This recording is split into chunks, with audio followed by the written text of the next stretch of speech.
یہ ابو ہریرہ رضی اللہ تعالیٰ عنہ سے روایت ہے، وہ کہتے ہیں کہ رسول اللہ صلی اللہ علیہ وسلم نے فرمایا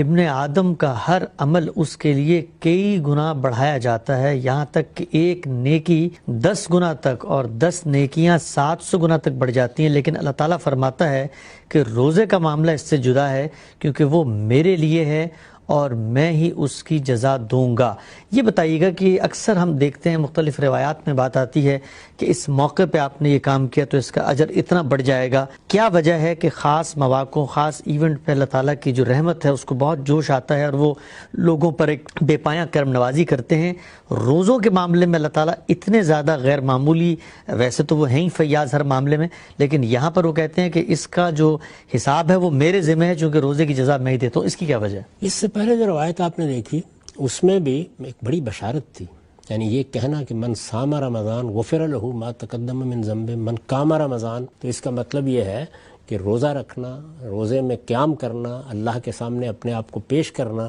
یہ اللہ تعالیٰ کی توجہ کا ذریعہ بنتا ہے۔ اللہ تعالیٰ اپنے بندوں پر کرم فرماتے ہیں، ان کی توجہ بندوں کی طرف اور زیادہ التفات کے ساتھ ہوتی ہے، یہ تو اس سے بھی واضح ہوتا ہے۔ اب اس کے بعد مزید آگے دیکھیے اور اس چیز کو سمجھنے کی صحیح کیجیے کہ جس وقت ہم اللہ تعالیٰ کی بندگی کا ارادہ کرتے ہیں، ہمارے اندر داعیہ پیدا ہوتا ہے اور اس بندگی کا اظہار کبھی نماز میں ہوتا ہے، کبھی حج میں ہوتا ہے، کبھی عمرے میں ہوتا ہے، پھر روزے میں بھی ہوتا ہے، تو روزے کو ایک خصوصی حیثیت حاصل ہو جاتی ہے۔ آپ نے پہلا سوال یہ کیا ہے کہ مختلف دن کیوں مقرر کیے جاتے ہیں، اس کی بنیاد انسانی نفسیات پر ہے۔ اچھا، انسان کا معاملہ یہ ہے، اپنا جائزہ لیں، میں اپنا جائزہ لیتا ہوں، کسی بھی انسان کا جائزہ لیں، ہم ایک حالت میں نہیں رہتے، یعنی ہم روبوٹ نہیں ہیں، پتھر کے بنے ہوئے نہیں ہیں، مشین کی طرح کام نہیں کرتے، ہمارے اوپر مختلف حالات احوال آتے رہتے ہیں، ہمیں کہیں ترغیب کی ضرورت ہوتی ہے، کہیں تحریک کی ضرورت ہوتی ہے، کہیں ماحول کی ضرورت ہوتی ہے، ان میں سے دسیوں چیزیں ہیں جو مل کر ہماری نفسیات پر اثر انداز ہوتی ہیں اور نیکی یا بدی دونوں کے لیے ایک نوعیت کی ترغیب پیدا ہو جاتی ہے۔ یہ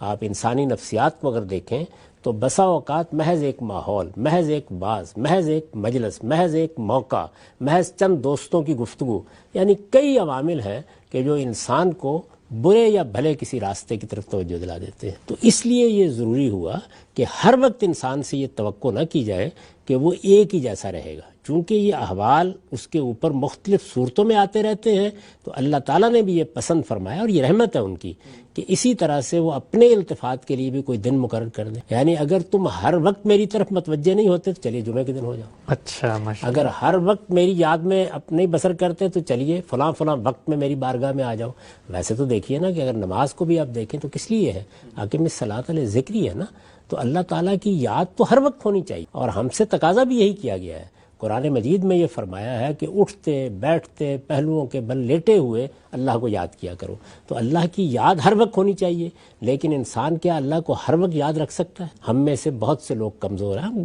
گفتگو میں لگے ہوتے ہیں، تفریحات میں الجھے ہوئے ہوتے ہیں، کاروبار کے مسائل حل کر رہے ہوتے ہیں، 10 قسم کی چیزیں ہو رہی ہوتی ہیں، ان میں پھر کچھ وقت مقرر کر دیا گیا، یعنی آپ فجر کے وقت اٹھے تو ابتدا کر لیجئے، آپ کام میں سے تھوڑا وقت نکال کے ظہر کے وقت حاضر ہو جائیے، جب دن ڈھل رہا ہے تو عصر کے وقت حاضر ہو جائیے، سورج غروب ہو گیا تو مغرب کے وقت حاضر ہو جائیے، اسی طرح سونے سے پہلے عشاء کے وقت آ جائیے۔ تو اس سے کیا ہوتا ہے وہ یہ کہ جو اصل تقاضا ہے کہ اللہ کو ہر وقت یاد رکھا جائے وہ چونکہ بس میں نہیں ہے، یعنی کوشش تو انسان کر سکتا ہے لیکن یہ وقت مقرر ہو جاتے ہیں تو پھر ہم اپنی مصروفیات سے نکل کر آتے ہیں، یعنی اہتمام کرتے ہیں۔ ابھی دیکھیں بارہ ایسا ہوتا ہے، گفتگو کر رہے ہیں، بات کر رہے ہیں، بحث مباحثہ جاری ہے، پوری طرح اس پہ غلطان ہوئے ہیں، یک بیک یہ احساس ہوتا ہے کہ نماز کا وقت ہو گیا۔ تو یہ اللہ کی یاد دہانی کے لیے گویا وقت کا تقرر ہمیں اس طرف لانے کا باعث بن جاتا ہے۔ اسی طریقے سے آپ اللہ تعالیٰ کی اطاعت میں مزاولت پیدا کرنا چاہتے ہیں، اس پر مداومت چاہتے ہیں،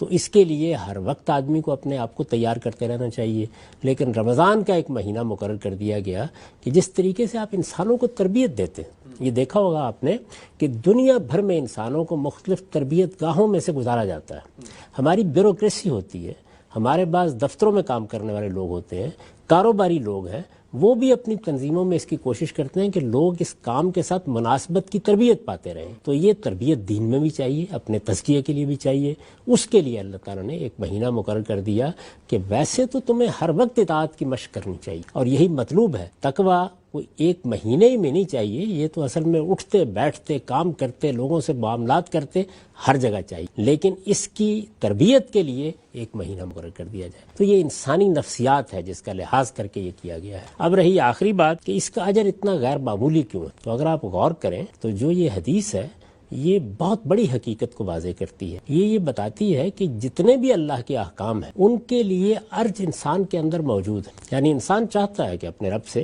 مناجات کرے، دعا کرے، اس کی علت کیا ہے، اس کے لیے توجہ کیوں ہوتی ہے، اس سے مقصد کیا حاصل کرنا ہے، یہ چیزیں بھی بڑی حد تک عقلی ہیں۔ لیکن کسی انسان کے کھانے پینے پر پابندی لگا دی جائے، وہ شہوت جس کا ایک دائرہ خود خدا نے مقرر کیا ہے کہ وہ جائز دائرہ ہے، اس میں بھی داخل ہونے سے روک دیا جائے، تو اس کا کیا باعث ہے؟ اس کے پیچھے کوئی عقلی چیز نہیں ہے۔ یعنی آپ کو جن چیزوں سے روکا گیا ہے اگر آپ غور کریں تو وہ سب یا تمدن کی ضرورت ہے، یا تہذیب کی ضرورت ہے، یا ہماری معاشرت کی ضرورت ہے، یا ہمارے خاندان کی ضرورت ہے، یا اس دنیا میں جو ہمارا ایک سیاسی نظم قائم ہوتا ہے اس کی ضرورت ہے۔ تو ہر چیز کے پیچھے استدلال آپ کو بتایا جا سکتا ہے، لیکن روزے میں جو پابندی لگائی جاتی ہے یہ پابندی انسان کی ان جبلتوں پر لگا دی گئی ہے جن پر کسی حال میں بھی اللہ تعالیٰ پابندی نہیں لگاتے۔ تو یہ پابندی ہم صرف اور صرف اللہ کے حکم پر قبول کرتے ہیں،